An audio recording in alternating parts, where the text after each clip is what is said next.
السلام عليكم ورحمة الله وبركاته. مرحبا بكم. اليوم غادي نبعدوا شوية على القصة، وغادي نتكلم لكم على التجارة كما قريتوا في العنوان ولا كما غادي تقراو في العنوان. يعني تعمدت انني ندير هاد العنوان هذا، يعني التجارة ليست بيع وشراء، رغم انه هذا هو المفهوم اللي كان عندي انا، وكنظن غادي يكون عند الاغلبيه ديالكم، بان الا سولنا اي واحد فيكم شنو هي التجاره يقول لك البيع والشراء، يعني كنجيب السلعه كنعاود فيها البيع. وهذا هو المفهوم اللي كاين عندكم وكان عندي حتى انا قبل ما نطالع بهذه المسائل هذه. والتجاره يعني ابعد من هذا المفهوم بكثير. يعني التجاره ماشي هي غير بيع وشري صافي، نجيب السلعه نحطها نزيد فيها شويه الرباح ونبيع، لا، هذا مفهوم يعني مفهوم غلط. التجاره يعني التجاره فلسفه. الا جيتي تتعمق في التجاره وهلي في واحد البحر. يعني الانسان مزيان انه يقرا يعني يطالع بهاد الامور هادو ديال المعاملات والبيوع، باش ما يطيحش في الغش، وما يطيحش في شحال ديال الناس. راه بزاف ديال الناس كتبيع وتشري، ولكن راه ما كتبيع وتشري، كيديروا اغلاط كثيره مع ربهم، مع اللي خلقهم. ما كاينش الصدق، ما كاينش الامانه، ما كاينش بزاف د الحوايج. هاد التدليس، هاد الغبن، بزاف ديال الحوايج كنشوفهم في السوق وبين التجار، وواحد المنافسه اللي هي غير شريفه والقوالب. المهم واحد الموضوع اللي هو طويل بزاف، حنا غنحاولوا نفسروا فيه بعض الامور. وهذا الشيء باش مزيان الانسان انه يثقف راسو ويقرا ويقلب. الانسان كيدير واحد الدومين ولا كيمارس واحد المهنه معينه، بحال مثلا التجاره، مزيان انه يقلب ويبحث باش ما يطيحش في الحرام، ويكون عنده واحد الثراء، فهمتي، يكون ثري معرفيا. وغنفصل لكم من بعد يعني الفرق بين الثري والغني. هما راه بجوجهم عندهم الفلوس، الثري عنده الفلوس والغني عنده الفلوس، ولكن الثري احسن من الغني. يعني الانسان خصو يكون ثري، يعني خصو يتقاتل، يعني الانسان خصو يقلب على الثراء ماشي الغنى. وهذا الموضوع غادي يعني نشرحه في الاخر ديال الفيديو. المهم نمشيو نشرحه بعدا المفهوم ديال التجاره ولا الفلسفه ديال التجاره. كما قلت لكم، التجاره يعني ماشي غير بيع وشري، ماشي يجيب السلعه وعاود فيها البيع. التجاره اسيدي يعني الا جينا نفصلوا فيها غادي نحاولوا يعني نفصلوها مزيان. التجاره كتكون من 5 ديال الحروف: التاء والجيم والالف والراء والهاء ولا التاء. يعني عند العرب تجاره اللي كتسالي بالهاء، ناخذوا الهاء، التاء والجيم والالف والراء والهاء، 5 الحروف، وكل حرف فيها عنده معاني كثيره بزاف. داكشي قلت لكم التجاره فلسفه. نبداو سيدي بحرف التاء. التاء هو توفيق من الله عز وجل، توفيق من الله. كما كاينه في واحد الايه من سوره هود، ما عقلتش على الايه بالضبط، المهم سوره هود فين كاينه هذه الايه هذه: وما توفيقي الا بالله عليه توكلت واليه انيب. كاينه في سوره هود، ولكن الايه ما عقلتش عليها. يعني توفيق من الله عز وجل. الا وفقك الله راه كل شيء مزيان. الا ما كاينش التوفيق من الله سبحانه وتعالى راك ما غادي دير والو في التجاره ديالك. وبطبيعه الحال ما نساوش يعني بر الوالدين اللي هو مفتاح الخير. رضا الوالدين راه هي كل شيء، راه هي يعني تفتح لك يعني جميع الابواب. وما نساوش عاوتاني العطاء وفعل الخير والصفاء والنيه وبزاف د الحوايج. ندوزو للحرف الثاني اللي هو حرف الجيم. والجيم المعنى ديالها الجسارة. شنو هي الجسارة؟ الجسارة سيادنا هي بحال قلتي شي واحد جريء، جسور، جات من الإقدام، من الجرأة. تما من جات الجسارة، الجرأة يعني التجارة خصها واحد الجرأة، خصك تكون جريء. مثل جسر على اقتحام المخاطر، يعني جسر يعني أقدم ولا نفذ ولا تطاول، المهم عندها بزاف ديال المعاني، واللي المضمون ديالها هي ديك الجرأة يعني الإقدام. هذا هو المعنى ديال الجسارة. يعني التجارة خصك تكون بين قوسين يعني تكون مغامر، يكون فيك داك حس المغامرة. إلا ما كنتيش مغامر ما غاديش تمشي مزيان في التجارة، حيت كيجوا بعض الأوقات خصك تكون جريء في اتخاذ القرار ديالك وتكون كتغامر واحد شوية. يعني المغامرة واحد المسألة اللي هي مهمة، ولا الجسارة واحد المسألة اللي هي مهمة في التجارة. وبطبيعة الحال يعني خصك توكل على الله، يعني التوكل على الله في اتخاذ القرارات ديالك، وتكون عندك الجرأة باش يعني وتحمل مسؤوليتك في آخر المطاف. يعني تكون عندك الجرأة في اتخاذ القرارات ديالك. هذا هو حرف الجيم.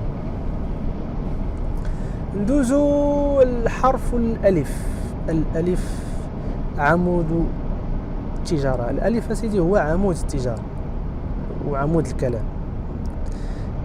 بمعنى يعني التجارة هذاك الألف المعنى ديالو الأمانة، وهاد الأمانة هذه يعني هي العمود ديال التجارة. يعني خصك تكون يعني أمين، يعني خصك تكون أمين وأمين وأمين وأمين، أمين بزاف مع بزاف ديال الناس. تكون أمين مع ربك هو الأول، بعدا مع ربك اللي خلقك. تكون أمين مع الوطن ديالك، تكون أمين مع الكليان، مع الزبناء ديالك، تكون أمين مع عائلتك، تكون أمين مع نفسك. يعني الأمانة الأمانة الأمانة. خصك تكون أمين في التجارة ديالك. إلا بيتي الله يوفقك وتمشي لك تجارتك مزيان. وكما قلت لكم الأمانة هي عمود التجارة، بحال شي خيمة بلا وتاد. هذوك الوتاد ديال التجارة هي ديك الأمانة خص تكون فيك وداك الصدق. هكاك سيدي. ندوزو الحرف الموالي اللي هو حرف الراء. تجارة. حرف الراء. الراء هي الروية. شنو هي الروية؟ الروية هي التأني، هي النظر والتفكير في الأمور. هذا هو المعنى ديال الروية. والعكس ديال الروية هي البديهة، هي عكس الروية. والبديهية جات من شي حاجة زعما اللي بزرب بديهي. ولا مثلا غادي نعطيكم بحال مثلا كتقول أجاب على البديهة. شخص أجاب على البديهة بمعنى يعني جاوب بواحد الصورة اللي هي تلقائية ومن غير ما يفكر. بحال مثلا عاوتاني مثال آخر، مثلا كيقولوا حاضر البديهة. شنو هي عاوتاني حاضر البديهة؟ بحال قلتي شي واحد اللي سريع الفهم، كيفهم دغيا، عنده داك الفهم والإدراك دغيا يطيرها من السماء، تيقولوا ليه حاضر البديهة في اللغة العربية. هذا هو العكس ديال الروية. الروية المفهوم ديالها هو ديك التأني والتأمل والتفكير. يعني في التجارة خص يكون عندك هذاك الحس ديال ديك كما تنقولوا حنايا، خصك تكون خاطر يعني ثقيل، في كما كنقولوا في التأني السلامة، أو في العجلة الندامة. والمغزى من هاد الكلمة هذه، من هاد الروية، من هاد التفكير وهاد النظر، هو ما خصك تستعجل في اتخاذ القرارات ديالك. يعني خصك تاخذ الوقت الكافي ديالك وتعرف يعني داك الوقيته امتى غادي تدخل. خص تكون عندك هذيك التقوليه وهذيك الختوريه في التجاره. ما تكونش يعني زربان باغي تربح دغيا، زربان باغي تدخل في صفقات دغيا بلا ما تقلب بلا والو الى اخره. خصك تدرس المساله مزيان عاد توكل على الله. اما الحرف الاخير اللي هو الهاء، التجاره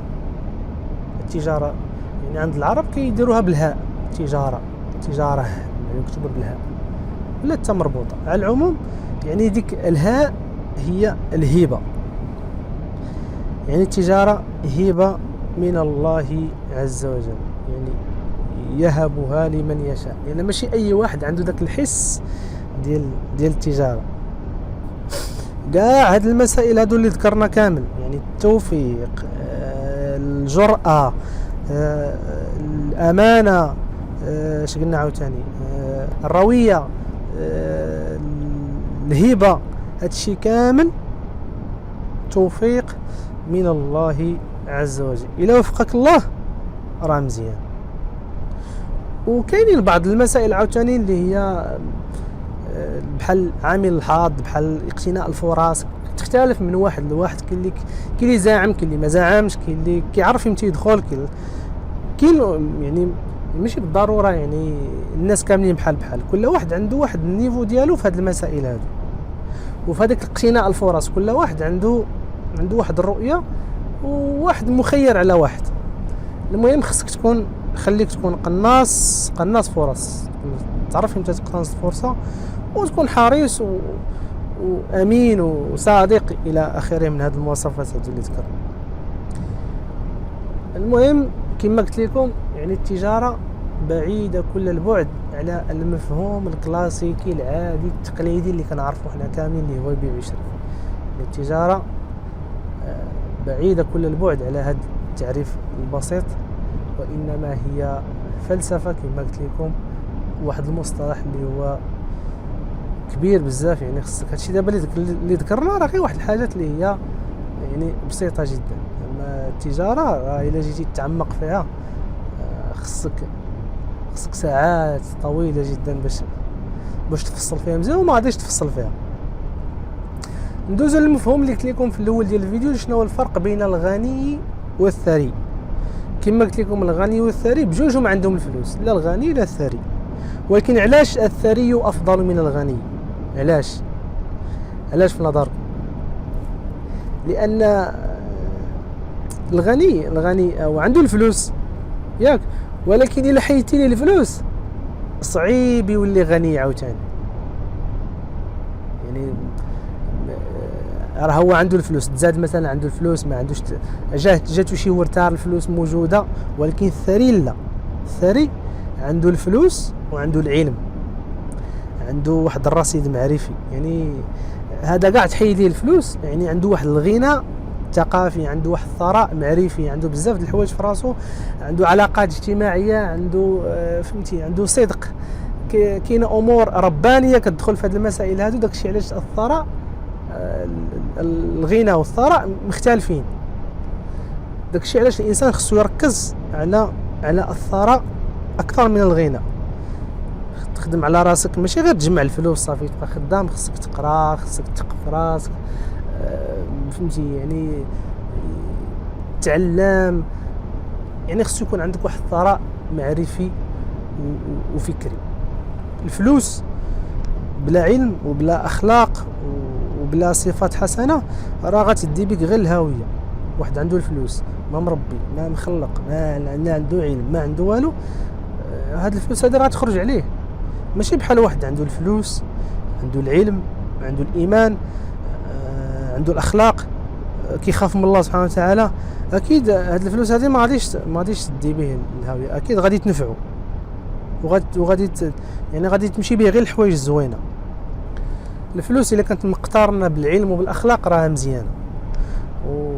وراه كاينين احاديث وكاينين بزاف د الحوايج اللي